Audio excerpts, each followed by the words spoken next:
Good morning అండి. ఈరోజు మనం మాట్లాడుకునేది వక్ఫ్ బోర్డ్. ముస్లిమ్స్ ఈ చట్టాన్ని బాగా వ్యతిరేకిస్తున్నారు. అలాగే ఈ చట్టం అంటే ఏంటి అంటే, మనం స్వతంత్రం వచ్చిన తర్వాత పాకిస్తాన్ బంగ్లాదేశ్ విడిపోయారు కదా, అప్పుడు ఇక్కడ ఉండే ముస్లిమ్స్ పాకిస్తాన్ వెళ్ళిపోయారు. అప్పుడు వదిలేసిన భూముల్ని 1954లో నెహ్రూ గారు ఒక చట్టం తీసుకొచ్చారు. ఆ చట్టం కింద ఈ భూములన్నీ కూడా ముస్లిమ్స్కి సంబంధించిన ప్రార్థనా స్థలాలు, అలాగే అనాథ ఆశ్రమంలో ఇలాంటివన్నీ కట్టవచ్చు. అలాగే పిల్లలు లేని వాళ్ళు కూడా ల్యాండ్ వాళ్ళకిస్తే మళ్ళీ ఇంక వెనక్కి రాదు ఎట్టి పరిస్థితుల్లో. ఒకవేళ వాళ్ళు ఈ ల్యాండ్ మనది అన్నారంటే మీరు వక్స్ అండర్లోనే వాదించుకోవాలి. మళ్ళా సివిల్ వీటిల్లోకి వెళ్ళి వాదించుకోవడానికి లేదు.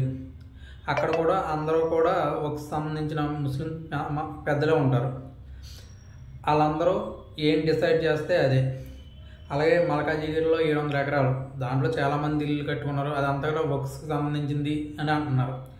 అది కానీ అవును అంటే కష్టం. వాళ్ళు కూడా ఎట్టి బస్సుల్లోనూ అది మాకు తెలియకుండా జరిగింది, దానికి మళ్ళీ బ్యాంకులు లోన్లు ఇచ్చేయని అన్నీ ఇచ్చేసినాయి.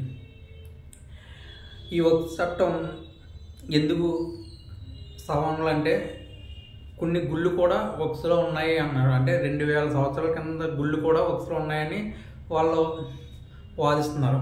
దాని గురించి చట్టం కొంచెం గట్టిగా చేయాలని, ముస్లిమ్స్ సంబంధించిన ఆస్తులు కూడా వక్ఫ్ బోర్డు ఆధీనంలో ఉన్నాయి, అవి మాయని కూడా వాళ్ళు కూడా వాదిస్తున్నారు. కొన్ని ముస్లిమ్స్ వర్గాలు కూడా ఈ బిల్లుకి సపోర్ట్ చేస్తున్నాయి, చేయట్లేదు అనట్లేదు, చేస్తున్నాయి. అసదుద్దీన్ ఓవైసీ గారు, హైదరాబాద్ ఎంపీ, దీన్ని బాగా వ్యతిరేకిస్తున్నారు.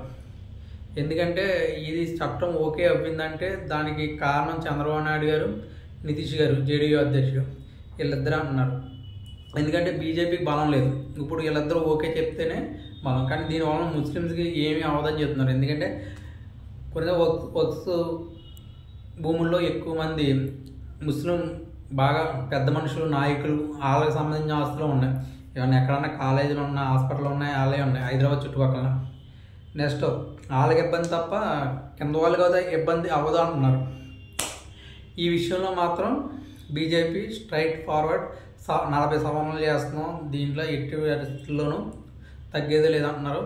ఎందుకంటే ఇవాళ రాజ్యసభలో ఇది ఓకే అయ్యింది అంటే మాత్రం ఒక చట్టం అమల్లోకి వచ్చేది. అంటే ఇప్పుడు ఏదైనా భూమి ఆల్దంటే సివిల్స్లో వెళ్ళి మనం వాదించవచ్చు.